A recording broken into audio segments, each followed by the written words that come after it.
où on va retrouver Lucile Chaussois. Lucile, depuis début avril, il y a une exposition qui est consacrée à Picasso qui a ouvert ses portes à Dakar et vous l'avez visitée pour nous. Oui, bonjour, exactement. 5 ans après la préparation, l'exposition vient d'ouvrir. Il s'agit d'une quinzaine d'œuvres qui ont fait le voyage depuis le Musée national Paris-Picasso jusqu'au Musée national des civilisations noires, ici à Dakar. Et ce n'est pas la première fois. En 1972, il y a donc 50 ans tout juste, Picasso était déjà exposé ici au Sénégal et c'était même la toute première fois en Afrique. Alors vous allez le voir, l'artiste espagnol s'est beaucoup inspiré de ce continent et c'est d'ailleurs l'idée de cette exposition, montrer les points communs entre Picasso et l'art africain. Regardez ce reportage, il est signé Fabien Fougère, Pape Sec et Thomas Famong. Un visage cubique, des formes de géométrie. Pas de doute, c'est bien du Picasso dans ce musée de Dakar. L'objectif de cette exposition, montrer l'influence de l'art africain sur le maître espagnol. Picasso s'est toujours inspiré de l'art africain. C'est ce qu'on essaie de vous montrer ici à travers cet objet et ce tableau que vous voyez là.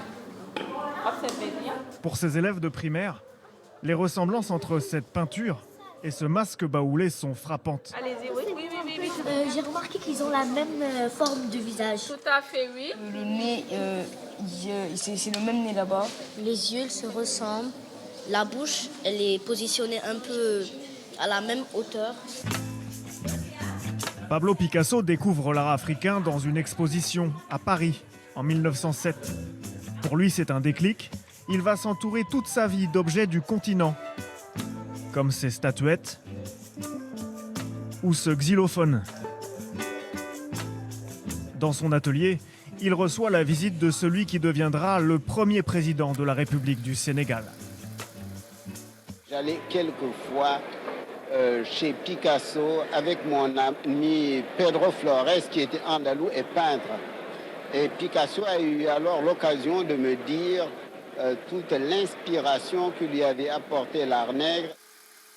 Le cofondateur du cubisme n'a jamais mis les pieds en Afrique. Mais ces tableaux ont déjà voyagé à Dakar, il y a 50 ans. Pour la première fois, l'œuvre de Picasso fait l'objet d'une exposition sur le continent noir. C'est un peintre qui m'inspire beaucoup. Comme il a vu les choses, c'est tout à fait ça, quoi. C'est la réalité même. Aujourd'hui encore, les liens entre l'Afrique et Picasso subsistent. Dans son atelier, le sculpteur Moussa Traoré travaille le métal. Les formes de certains visages qu'il crée font penser à du Picasso. C'est lui qui me ressemble et pas l'inverse. Oui, il y a des ressemblances entre Picasso et moi, parce qu'on a les mêmes sources d'inspiration. Il a puisé dans l'art africain, mais il a ajouté sa touche personnelle. L'Afrique n'a pas été la seule influence de Picasso, bien sûr, mais il a été l'un des premiers artistes occidentaux à s'y intéresser profondément. Alors Lucile, on l'a vu dans le reportage, Picasso n'a jamais voyagé en Afrique et pourtant on sent un lien très fort avec ce continent. Oui, tout à fait. Il n'a jamais mis les pieds en Afrique. Ce n'était d'ailleurs pas un très grand voyageur, mais il s'est toujours intéressé à ce continent. On l'a vu, il s'en est inspiré pour la peinture, mais ce n'est pas tout.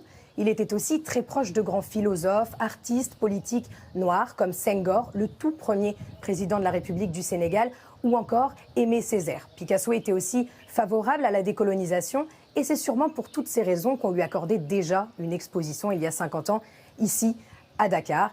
Aujourd'hui, les Sénégalais ont encore 3 mois pour découvrir son histoire.